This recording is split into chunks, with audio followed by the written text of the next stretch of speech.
Hello there. So the government says it will do everything it can to get the Rwanda flights off the ground. Except it won't. And here's why.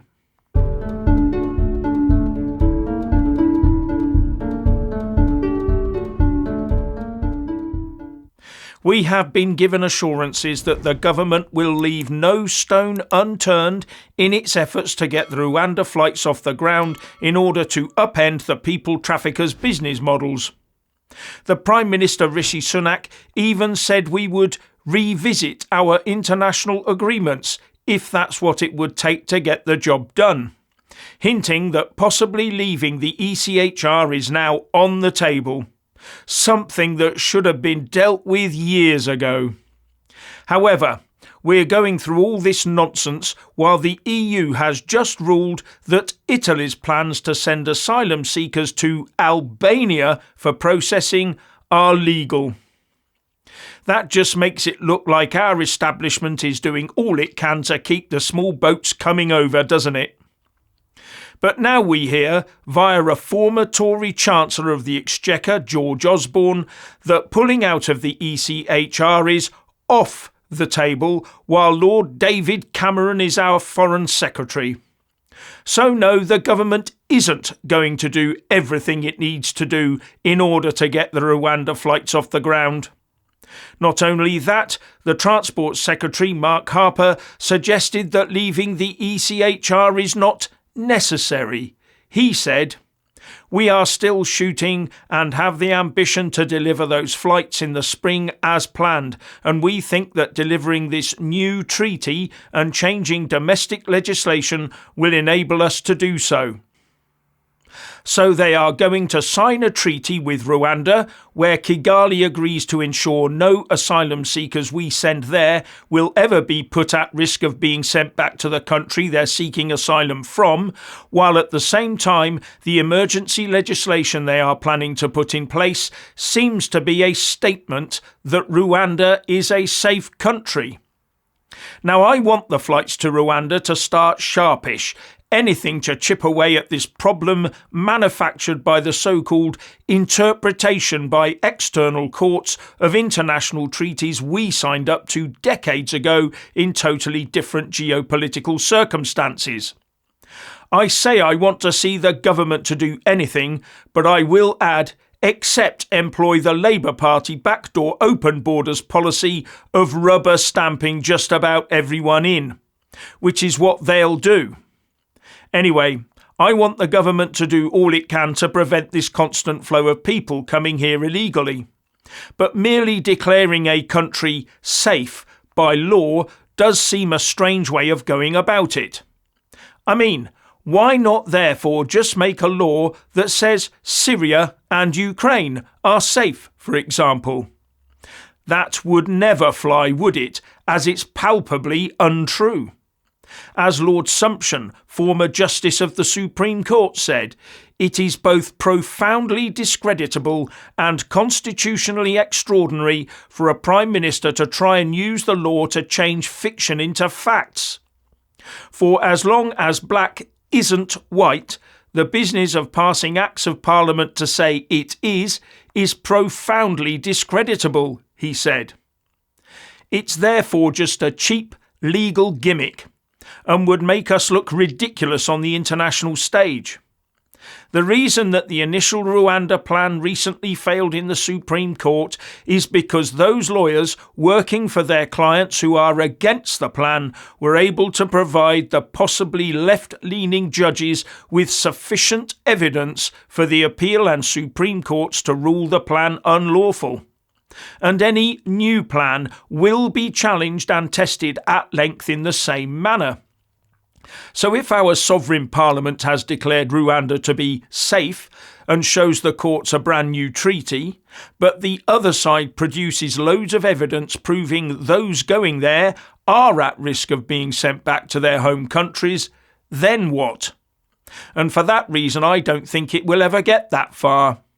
The Lords can delay the ratification of a treaty for a total of 42 sitting days, whereas the Commons can do so permanently if it so desires. But with a current working majority of 56 MPs in the Commons, that probably won't happen. But where the emergency legislation is concerned, it is the expectation that the Tories are introducing it for legitimate and urgent reasons. Something that many in the House of Lords will disagree with. And one of the main planks of emergency legislation is that it requires the assistance of the House of Lords to push it through. It requires the House of Lords to suspend one of its standing orders to allow debate to advance rapidly. And I'm not sure a majority of our peers will vote for that, especially as I can find no mention of the Rwanda plan within the Tory 2019 manifesto. If it had been there, then the Lords would be bound to accept it. The only time asylum is mentioned in that manifesto is where it says, "We will continue to grant asylum and support to refugees fleeing persecution with the ultimate aim of helping them to return home if it is safe to do so." So it may well be that the House of Lords will refuse to play ball with Rishi Sunak's emergency legislation, something that Lord Sumption also pointed out, and do what they can to keep it in the long grass until the general election, at which point it becomes redundant anyway. All this is prior to any legal challenges in the High, Appeal and Supreme Courts. Now the government appears to be hanging its hat on getting the flights to Rwanda in the air in the spring. So does that mean an election in the autumn to give it time to show it's working? Or is Rishi hoping that a combination of the courts and the Lords will stymie his plans so he can eventually go to the country by then claiming he will take us out of the ECHR, something that Labour would never do? Well, if that is his plan, then all it will prove is his weakness and indecision. He will lose the election badly and lose the subsequent Tory leadership battle too. And in another political move, the Chancellor Jeremy Hunt is looking at cracking down on benefits claimants and lowering the rate of inheritance tax, both being favoured by the vast majority of Tory voters. And this will all be announced in the autumn statement to the Commons on Wednesday the 22nd of November. And there is talk of him actually halving inheritance tax and also removing benefits perks from those that coast when looking for work. The lefties will hate both of those. They're more into wealth taxes and punishing anyone who amasses any form of wealth. Well, except their own little cabal, that is. They are, after all, just champagne socialists. And the more people on the benefits, the better as far as Labour is concerned, because they see it as a great way to redistribute wealth. Now, the benefits perks that are in the Chancellor's sights are things like free prescriptions, free dental work, assistance from energy providers, and cheaper mobile device packages. If you don't fully engage in looking for work, then those could be at risk for you. But already Baroness Kishwa Faulkner, chair of the Equality and Human Rights Commission, has said it might challenge these plans. And talking to Times Radio, she said, "The thing about universal human rights is you can't discriminate. You can't discriminate against some people by providing unequal treatment."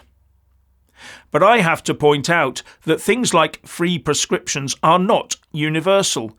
So how can that apply? Anyway, this is at least a couple of things that will put a thin blue line around the Tories' now politically pink rosette colour. But however they try to tart their image up, it's now a tired and washed out party. And the latest poll from Techni puts them on for just 63 seats at the next general election.